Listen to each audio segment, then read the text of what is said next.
Hello, everyone. Welcome back to Fit Foodie Film Takes with your host, your girl, Fit Foodie, and Henrietta. Say hi, Henrietta. And Speed Limit. Say hi, Speed Limit.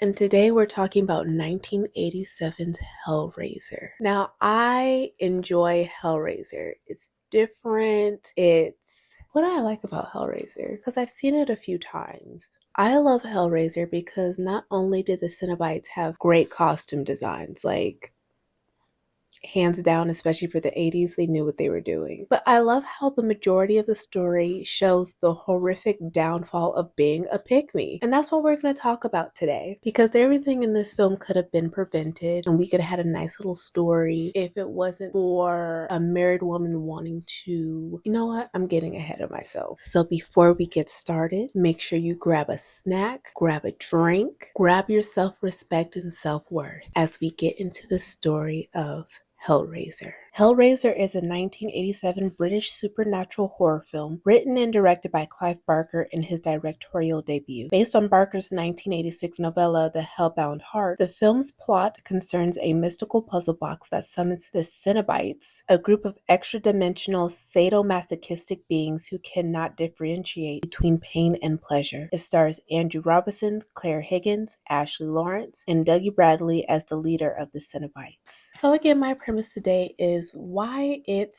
such a downfall to be a pick-me. And I'm going to use evidence in the film of why that is so. And to avoid being a pick-me and to avoid the fate of being a pick-me. And for those who don't know the term pick-me, a pick-me is defined as someone, usually a woman, who seeks male approval by acting inauthentically, belittling their own gender, and highlighting how they are not like other girls to appear more desirable. It implies a desperate pick-me plea for attention and is generally used critical or derogatory label. Main point is seeking male validation, especially for men who do not like or respect you. And basically how pick-me's will really just burn down everything around them just to get a little morsel of attention, just a snag of it. Now I'm going to touch on certain points as to why Julia, one of the central characters who is the pick-me of the movie, did everything all wrong. And I won't necessarily go through and touch on every aspect of the film, but just the film that backs up my claim into why she did the things that she did and also why she felt like she needed to do the things that she did to help a man who really just could not care less about her. So we start off the film with this man named Frank. Frank is out in a foreign country,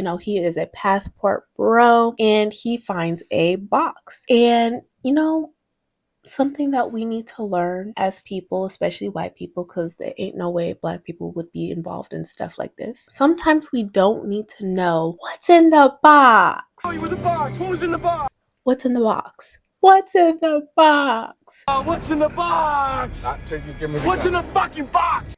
We don't need to know. What's in the box? He finds the box, he presses whatever buttons are on there, and he gets taken up by the Cenobites. Again, where he is in pain and pleasure. He's in another realm and he's basically dead. So then we come back to this house some months later, and it's this man named Larry and his wife Julia. Now, they've been married at least for a little bit. Larry also has a child, and we'll touch on her in a second. But Julia and Larry's relationship seems like she's there for convenience, not really into her husband, even though her husband seems like he's into her. And we don't get too much of a backstory, but Larry, Julia's husband, is basically like, this is a new home. We can be happy in this home this time. And it makes me think that he might have cheated or he made some type of bad financial debt. Something's up in there because Julia doesn't seem like a big fan to be moving with him or a fan of him in general. Or maybe she just doesn't want to move.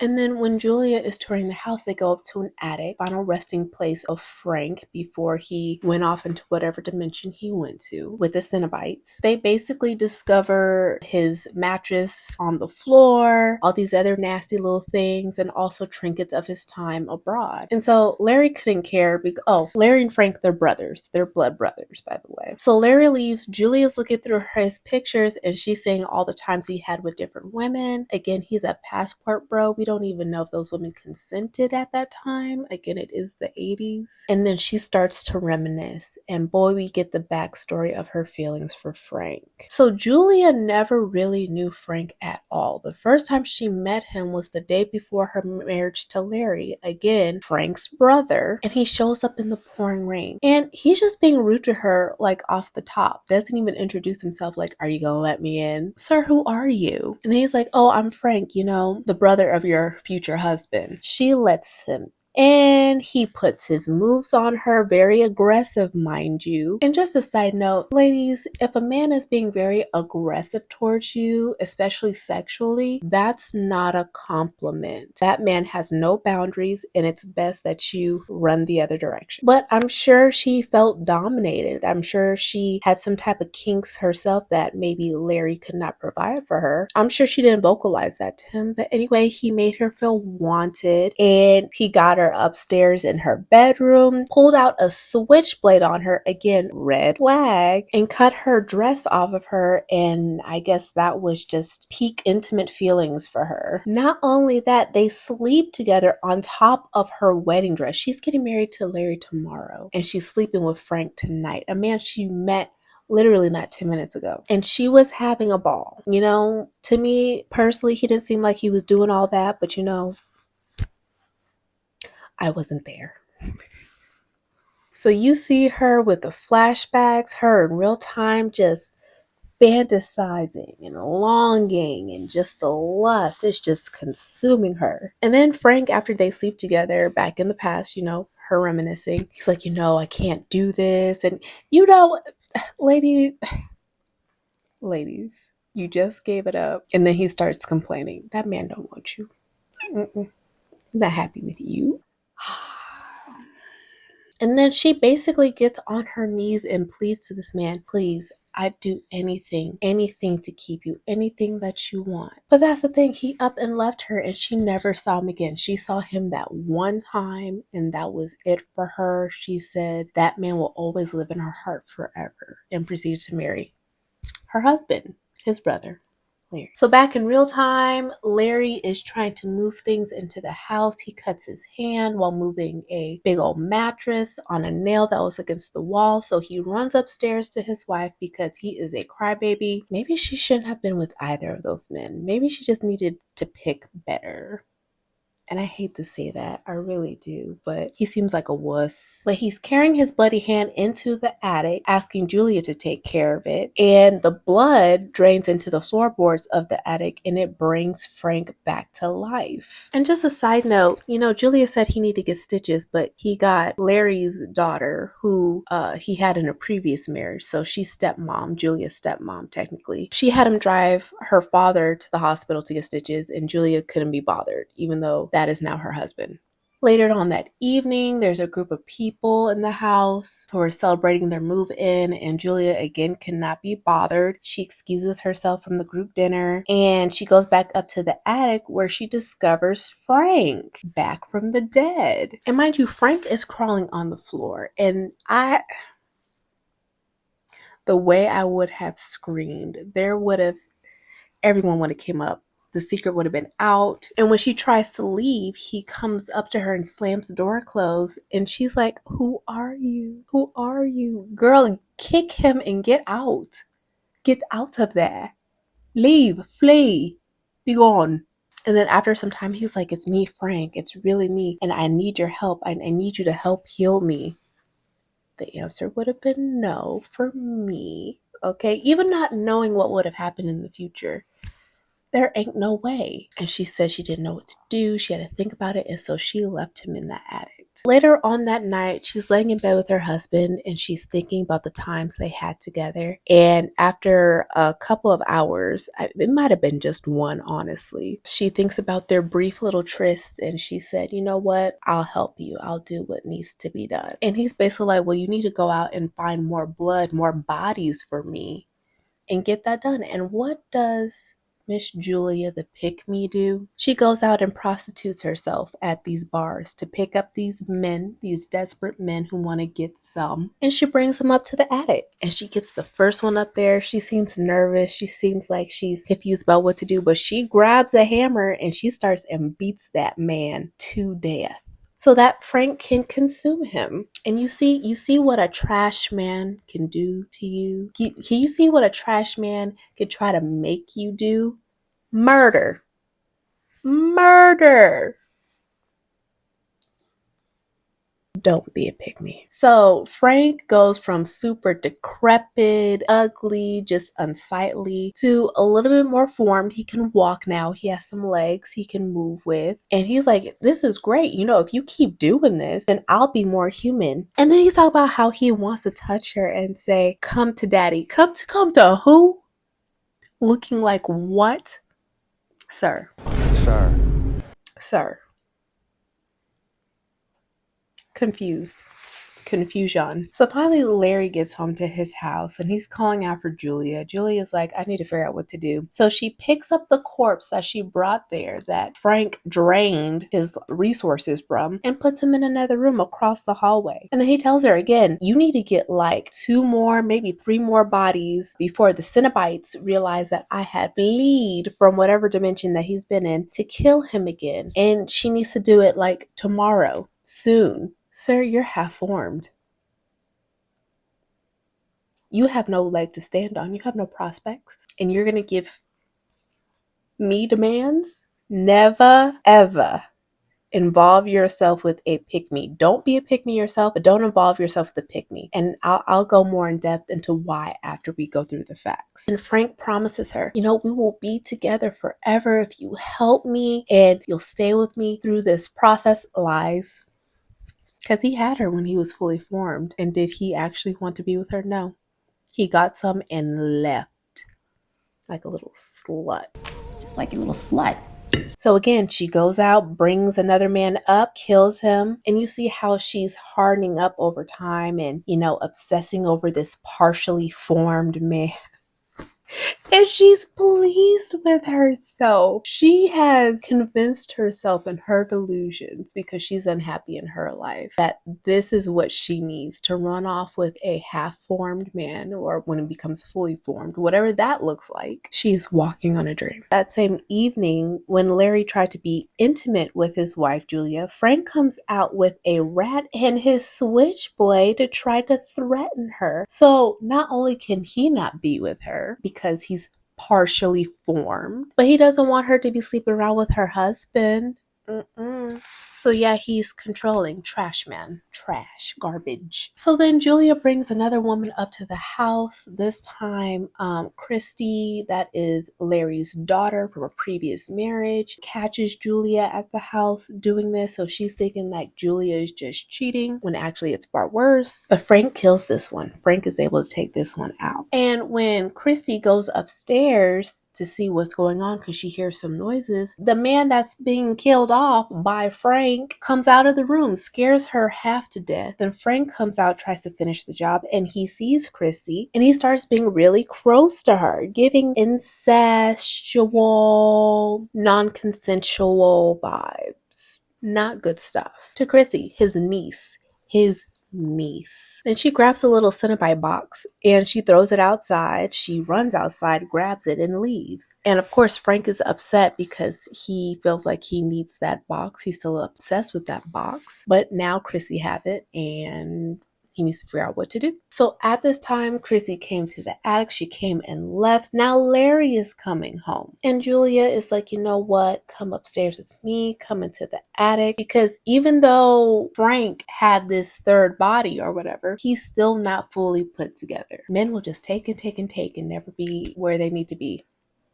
So many good lessons in here. Wow, great film. And so Julia basically tricks Larry to go upstairs because she knows what Frank is going to do to his own brother. She sacrificed her husband. A man who tried to take care of her. I don't know what wrongs he did to her, okay? I don't know. She was okay with him being killed. Chrissy then goes on an adventure with the Cenobites, comes back to the house to see her dad because she is not trusting Julia. And I don't know how they did his makeup. Again, this is Larry. And you see formation around his scalp. It is so off-putting. I don't know. Chrissy didn't notice it, but it's just so hate it. Hate it. Hate it. I don't know how they did that makeup, but it's like he's wearing Larry's face and it really disturbs me. And the thing is, Frank now is wearing, I didn't say this before, but Frank consumed his brother Larry, so now he's wearing his face. So it looks like Larry, but it's really Frank. So it's like he took over his whole life and everything seems normal. And they're pretending like everything's normal with Chrissy. And Chrissy is just pleading to her father, something's wrong. Frank was in the attic. And they're like, no, he's dead. He's gone. There's nothing for you to worry about. And she's like, I need you to prove it to me. So she follows Julia upstairs to the attic and she sees a corpse on the floor, which is her actual father. How traumatizing. These people are trash. Horrible human beings. The Cenobites come in and they say they want the man that killed this person. And of course, because Chrissy doesn't get it, she thinks that they want her father. No, your father is gone. The Cenobites, they still want Frank. They want to get him back because he wasn't supposed to escape in the first place. Chrissy's trying to leave. Julia and Frank try to corner her. And Julia thinks she's all big and bad and she holds Chrissy trying to detain her. And Frank comes out with the switchblades again. And when he's trying to go to get Chrissy, Frank accidentally, on purpose, stabs Julia. Not that Frank felt an ounce bad that he just stabbed the woman who committed murder. Before Chrissy came back and after Larry got consumed, the real Larry, they eventually slept together, finally, and I hope it was worth it. I hope the D was worth it. I hope that satisfied her whole existence. I hope all that murder, all that sneaking around, the sacrificing of your husband was worth it. But not that Frank felt an ounce bad that he killed Julia, his pick-me, the one who wanted to spend the rest of her life with him. He begins to absorb her. And you know what he tells her? Come here. You know what he tells her? It's nothing personal, baby. And proceeds to drain the life out of her. Yeah. And that's all for Miss Julia the Pick-Me. She sold her soul to a man who did not give a single damn about her, and she got nothing in return but pain and suffering. I really, really hope the was worth it. I do. Men will be horrible human beings, horrible people with some semi-good because I don't even believe that. I can't believe that a man's is that good that it would make me want to kill people, to sacrifice a man that I made vows with, to ruin the lives of people who I'm supposed to care about, to make me as a woman a worse person. That's what pick-me's will do. They are dangerous. She had nothing against Christy, but the thing is she was okay with Christy dying. She didn't care. And it's interesting how this film really points that out because a lot of people, when they think of Hellraiser, of course you think of the iconic Cenobites. Of course. I mean, okay, but the true story of all of this, the real villain, was Frank and Julia. And that's the funny thing because it's actually really Julia because Frank couldn't do anything if it wasn't for her. So what if he came back to life and he came on those little stilts and, I don't care. He could not have done the things that he was doing if it wasn't for his mental control over Julia. Someone she met for 1 hour before this time. She did not know this man. She did not love him. He surely did not love her, but was ready to she risked everything. The people around her, her own damn self. So moral of the story, do not dedicate yourself to anyone but yourself. Do not go out of your way to get involved with someone who desires you on the surface, but doesn't give a real damn about you because it will all be for nothing. Trust me. This movie, well done as it is a lesson. Something in media, something in the 80s, before even modern times, was warning people about. Don't do all that for that man. For what? Because being a pick-me, being involved with a pick-me, is as serious as life or death. Yeah. And the only reason why this film is really cool is because of the Cenobites. They're not the villains. They're actually one of the coolest people because they're just like, you touched the box, you summoned us, and now we're going to give you pain and pleasure. Enjoy. They were minding their business in the box. What's in the box? What's in the fucking box? So anyway, great film. If you haven't watched it, I suggest you go watch it. Go have at it. See if you see what I see. If you see something different, you let me know in them comments. Thank you so much everyone for watching this video. Please, if you have any comments, questions, concerns about anything I had discussed, leave it in the comments below. I would like to read it. And until next time, make sure you eat well, drink well, rest well, move your body. And what do we say? Speed limit in Henrietta. Ciao. Yeah, girl. Yeah, girl. See, show off the fit. See, looking right. I love when we're matchy. You ready, little limit? So we beef, but she was okay with not him being killed. Oh, I forgot that they slept together. Ciao. Oh no. Look at me and my girl just in our outfit.